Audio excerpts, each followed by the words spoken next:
Good luck. Good luck. Good luck. Good luck. Good luck. Napakasimpleng sagot, di ba?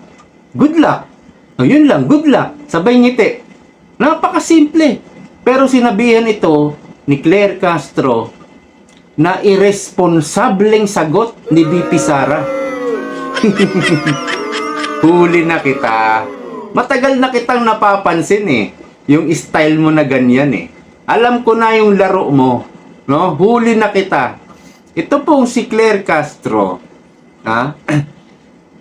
This girl is creating intriguing issues. Huli kita. At matagal ko na nga yung napapansin, ano? So, yan po ang sagot ni Claire Castro. Ang sagot ni BP Sara na good luck ay napaka-irresponsable ayon sa kanya. Tinanong kasi si BP tungkol sa kalagayan ng kalusugan ng presidente. Ito yung sinagot niya, no? So, yan po ang ating pag-uusapan. Diyan po iikot ang ating topic at hindi kahabaan ang magiging vlog natin ngayon, ano? Pero, for the meantime, huwag niyo pong kalilimutan, like, subscribe, share, and comment, no? Yung like po muna, pindutin na yan, okay? So, dito po sa ating topic, mayroon po kasing ginagawa itong si Claire Castro, no? This girl is making or creating issues, ha? Hanggat maaari, everyday, no, sa kanyang press briefing. Ginagawa niya po ito. Siguro yan yung task niya. Yan yung sinabi sa kanya ng PR firm ng Malacanang, no? Ito yung gawin mo. Gumawa ka ng mga intriga, no, na pwedeng pag-usapan, pwedeng mag-viral. In fact, marami na siyang mga viral, no? At the same time, ito po ay pwedeng magpasikat sa kanya. And successful. Sumikat. Sumikat po si Auntie Claire, di ba? Pero how dare you nasabihan na irresponsable ang sagot ni BP Sara? Hiyang-hiya naman. Di ba? Hiyang-hiya naman si BP Sara sa'yo. Ikaw nga itong marami ng irresponsableng sagot. Hindi lang yun, mga pagluloko o mga panggagago, pinagluloko mo, ang taong bayan. Ang dami mo nang mapapanood dito sa taong ito, sa Reels lang eh, sa TikTok, ha? At kinukompare yung mga sagot niya, na talagang niloloko niya yung mga tao. Sa totoo lang, ikaw yung irresponsableng sumagot, no? At yung napakasimpleng good luck na sagot ni BP Sara, naiway mo pa, no? Ginawan mo pa ng intriga para pag-usapan. So, yan yung number 1 na task niya at yan yung ginagawa ng administrasyong ito. Create issue para ma-divert ang real issue. Nakuha nyo? Ano ba real issue ngayon? Ayan, oil crisis. Ano pa? Inflation, nagtataasan. Lahat ng bilihin. Trabaho. Agriculture. Even housing. Maraming mga pagkukulang ngayon si Bongbong Marcos na ang ginagawa, no, is to divert. Una, create issue para ma-divert ang real issue na hindi tinutugunan ng administrasyon ni Bongbong Marcos. Pangalawa, yung mga kumakalaban, kung may kakalaban, mga pumupuna, ang ginagawa, susuhulan. Marami silang pansuhol dahil nililimas na po nila lahat ng pwede nilang malimas, no? Kahit nga outside na ano, outside the government na eh. Example, yung sinabi ni BP Sara dito kay Martin Romualdez na tumatanggap ng pera galing sa illegal gambling. Outside na sa government yan, ano? Pero, kung tumatanggap ka ng pera sa illegal gambling, hindi imposible na hindi ka tumanggap sa illegal drugs at yung mga kauri pa niyan. No? Lahat ng pwedeng pagkakaperahan. Lahat.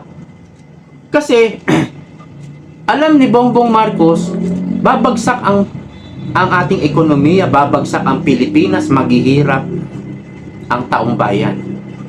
So, paano mo ma-divert ang atensyon ng tao? Number one, intriga. Napaka-effective ng intriga. Talagang nagba-viral po yan. Actually, marami ng mga sagot si Claire Castro na nagba-viral, di ba? Yung mga content ni Jessica Soho, puro intriga. Yan din yung mga gustong ibalita ng media. Traditional media, social media. Diyan po, marami pong mga intriga ang nagba-viral. So, yun ang number one na ginagawa ni Claire Castro. Nakuha nyo? Create intriga para pag-usapan. Para at least makagulo. Makagulo sa real issue. Meron pang silang, mamaya na nga yun, yung kay Gloria, mamaya na yun. So, yan po ang ginagawa, no? Kahit simpleng sagot na good luck, sa totoo lang, itong good luck, napaka-positive po nito eh. Pero kahit simpleng sagot na good luck, ginagawa ng intriga ni Claire Castro. So yan, matagal ko nang napapansin yan. Na gusto niya, boom, pag-usapan para matakpan ang real issue. Yung sagot na good luck, napaka-positive po niyan. Kapag tinanong ka tungkol sa halimbawa studies, may exam, good luck, no? Sa trabaho, good luck. At nung tinanong siya sa kalusugan ni BBM, good luck. Bakit may information ba si BP na si BBM ay ooperahan o inoperahan? O di ba? Kapag ikaw ay ooperahan, good luck. Yun ang magandang sagot. Positive po yun. Meron bang information si BP Sara na inoperahan si BBM noong Semana Santa? Alam nyo, kung meron man siyang information, nandyan si Amy Marcos na pwedeng magbato sa kanya. Kapatid niya yun eh. Kung ano man yung nangyayari sa kapatid niya, I'm sure may nagsasabi sa kanya kay Amy. At siyempre, baka isinasabi rin ito kay BP tungkol sa mga nangyayari sa kalusugan ng presidente. At siguro, kung sinasabi man ni Amy yan kay BP, wag mo na lang sabihin in public yung mga information na alam ko ay kumbaga, hinala ko, may alam si BP tungkol sa tunay na kalusugan ni BBM. Kaya niya nasabi yan. Good luck. Ang operasyon ngayon, mayroon tinatawag na series of operation. Yung bang, hindi mo pwedeng gawin itong operation na to na sabay-sabay, isang o ano lang. May mga tinatawag na series of operation. Kaya good luck pa rin ang sagot. Baka meron pang susunod na operasyon eh. So yan po ang ginagawa nitong babaeng ito. She's creating very intriguing issues para pag-usapan. Halataan nyo naman yan. Pag-aralan nyo rin. Pag-aralan nyo rin. Kahit na, simpleng tanong na lang eh. Tapos yung pagsagot niya, parang galit siya na na dapat pag-usapan. Vlogger pa naman si Claire Castro. Di ba? Alam niya rin kung ano yung mga topic na ito pwedeng viral ito. Pwedeng pag-usapan ito. Para pagtakpan yung napakaraming tunay na issues sa pamahalaan sa ating bansa. Napakarami na dapat pagtakpan. Yan po ang ginagawa. Pag may aatake, ang gagawin, suhol. Suhol. Oh, tumahimik ka na dyan. Ito, suhol. Yan. Ano pa? Kung hindi ka madaan sa suhol, tatakutin. O yan, pinagtatakot na tayo. May website daw yung PCO. No? Lahat ng fake news, mag-report doon. Sa loob-loob ko. Sige. Oh, mga kababayan. Yung fake news ni Claire Castro. I-report nyo doon sa website ng, di ba? Claire Castro, fake news ka rito. O yan, i-report nyo yung sarili ni Claire Castro. Pananakot po yan. Pagdemanda. Yan. So, takot. Kapag hindi ka natakot, kakasuhan ka na. Yun. Kakasuhan. Ipapakulong para manahimik ka na talaga. Una nang pinakulong si former President Rodrigo Duterte. So, pakinggan nga natin yung sagot ni Claire Castro. Ere po. Yan dun po sa naging reaction naman ni VP Sara kahapon sa President's health condition at sinabi niya ay isang answer lang. Good luck. Ano po naman ang sasabi? Isang sagot, pero makikita nyo sa body language kung ano ang ibig sabihin. Body language? Alam nyo, meron talagang nagbabasa ng body language, no? Pero expert ka ba dyan? Ano ba tawag dyan? Psychologist? Yung mga nagbabasa ng reaction ng body? Di ba may mga expert dyan? Expert ka ba, te? Ha? Para sabihin yan? Nabasa mo yan? Hindi siguro. Nung tinanong ito, na masasabi nating irresponsible, isang irresponsableng tanong dahil walang pinanghugutan, walang batayan. Itinanong sa kanya, ano masasabi patungkol sa di umanong lumalalang kalusugan ng Pangulo. Doon pa lang sa word na lumalalang kalusugan, alam natin na walang basihan. Pero itinanong pa rin sa kanya. Kaya ang nakuha rin natin sa Vice Presidente ay isang irresponsableng sagot. Good luck.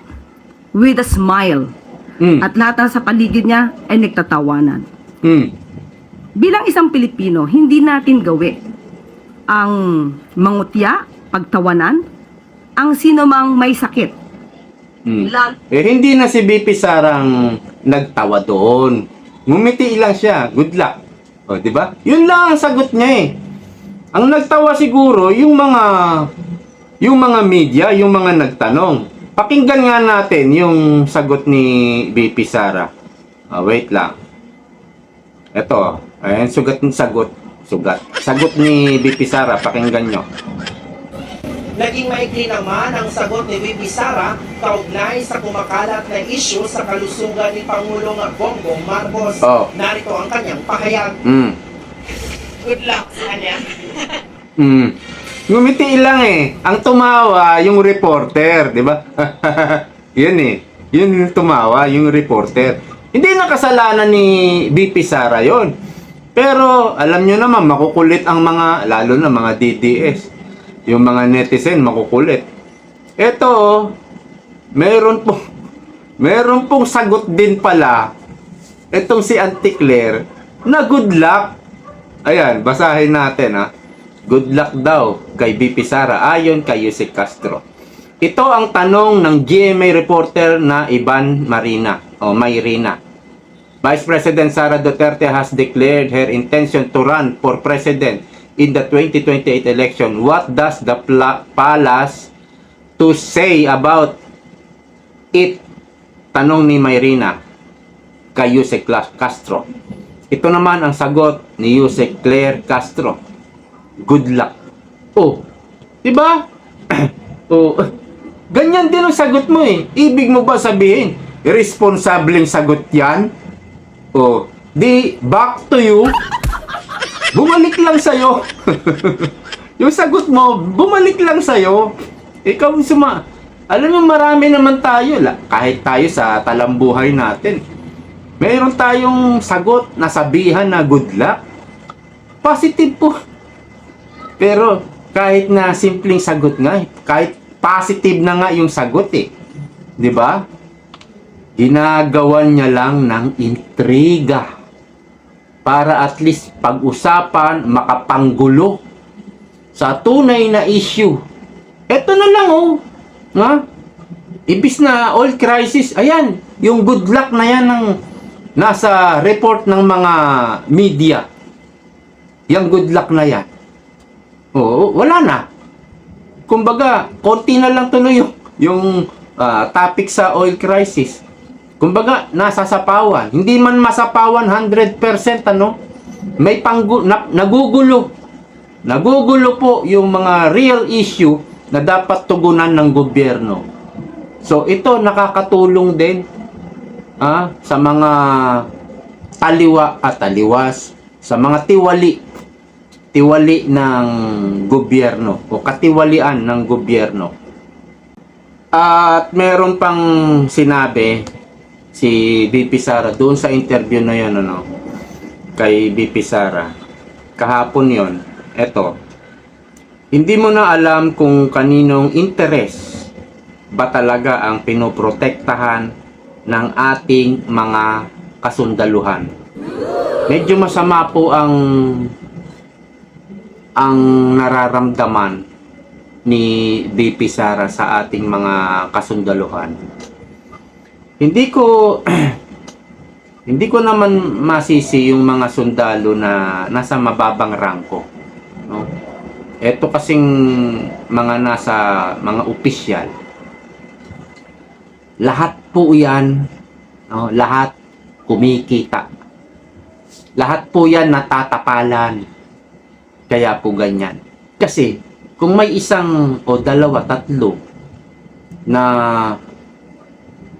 yung bang ang iniisip pa rin yung ating bansa, yung country, yung people, hindi na po makikisalo dyan sa gobyerno na yan. Nililimas po ang pera ng bayan. At alam nila yan, marami nang naghihirap. Pati nga, mga middle class, naghihirap na rin po ngayon. Naghihirap na. Kaya lang, ewan ko, baka natatapalan po talaga eh. Kasi kung ganyan kalala ang gobyerno, meron na pong nagkudita dyan. Kahit sabihin na lang na 2 batalyon lang sila, kahit siguro mga 50 piraso lang sila. Ang tindi po talaga ng ginagawa ngayon ng administrasyon. Pero parang sabi nga ni BP Sara, parang hindi mo na malaman kung ano yung kanilang interes o kung kaninong interes ang kanilang pinoprotektahan. Interes na ba ng mga boss nila? Interes na ba ni PBBM at ng mga kasamahan niya? Hindi na interes ng bansa at ng Filipino people? Yan yung tinatanong eh. Yan yung gustong parinig ni BP Sara. Pero sa mga mababang rangko, hindi natin sila masisisi. Kasi follow orders lang yung mga sundalo. Ganon din sa pulis eh. Kung anong order, follow lang. So, wala talagang magagawa yung mga mababang rangko. No? Doon po sa medyo mataas-taas, no? Hanggang sa matataas talaga, general. Lahat po yan. Alam ko, nabibigyan po yan. Siyempre, yung pinaka-opisyal nila, yun, maleta talaga natatanggap, no? So, para walang pumalag, bigay ka sandangkal sa mga general. Alam na rin ng nasa itaas yun. na may pagbibigyan ka pa, kaya bigyan mo ako ng extra pambigay. Ganyan na po nang nangyayari. Kasi kung may matuwid, no, may papalag eh. Pero meron ako nakitaan sa Amerika, no, ang ginagawa, hindi man sila nagkukudita, nagre-resign. Meron na pong mga nag-resign. Police, sundalo, meron na po. Na hindi na po masikmura yung palakad ng pamahalaan. Example po sa US, nabasa ko lang ito. Na video yata ito o nabasa ko lang. Air Force. Siya siyang Air Force. Alam nyo ba, may tinarget ang US. Ito, talagang nakaano to naka-in public to. May tinarget yung US sa Iran, no? Eskwelahan. At nung time na yon, may mga estudyante pumasok. May mga estudyante po sa eskwelahan. Unang laglag nila ng bomba, hindi na puruhan, kumbaga hindi na bullseye. Takbuhan ngayon, mga bata, doon sa mas magandang pagtataguan nila. Pangalawang laglag ng bomba, doon tumama. Sabi nung pilot, yung sa Air Force, na US Air Force na nag-resign, 150 na mga bata patay. Hindi niya kinaya yon. Yun yung tinarget ng US. Hindi niya kinaya yon. Ngayon, totoo ba yun? Hindi ko alam. Pero naibalita ba yun? Dito sa Pilipinas, ng mainstream media, alam nila yun. Pero hindi naibalita. Bakit? Kasi bayad ng Amerika ang mga media rito. Bayad. Kaya kung banatan nila ang mga Duterte, pro-China, tuta ng China. Kaya kung banatan nila ang China, against sila sa China dahil bayad sila ng Amerika. Ganun din ng mga komunista. Bayad sila. Pero nung unang panahon, hindi naman unang panahon, dati-dati pa, marami pong mga human rights, ibang mga komunista, aktivista, galit sa Amerika. Siguro panahon ito ni Erap siguro o ni Fidel Ramos. Mga ganong panahon. Lumalaban pa sa Amerika. Eto na. Nung nagsimula na, alam nyo, ang dami pong binibigyan ng Amerika. Bayad. Namumudmud talaga ang Amerika. Kahit sa ibang bansa, namumudmud talaga sila. Ito na yung ginawa nila talagang paraan na propaganda. Iyan na talaga yung ginawa nila. Maghasik ng propaganda. At itong propaganda, parang 1960s pa ito. Ginagawa na nila. Matagal na po nilang ginagawa. Actually, nagawan nga nila dati, may nagkwento nito yung asukal natin at yung coconut oil natin. Nagawan na rin nila ng propaganda na kung parang may lason o ganun, na siniraan po nila yung produkto natin. Ginagawa rin nila sa China yan dati, kaya lang hindi rin sila umubre. Ang China ngayon, natalo pa sila na sa Apple. Pagdating sa Apple, talagang gumagawa ng propaganda ang Amerika.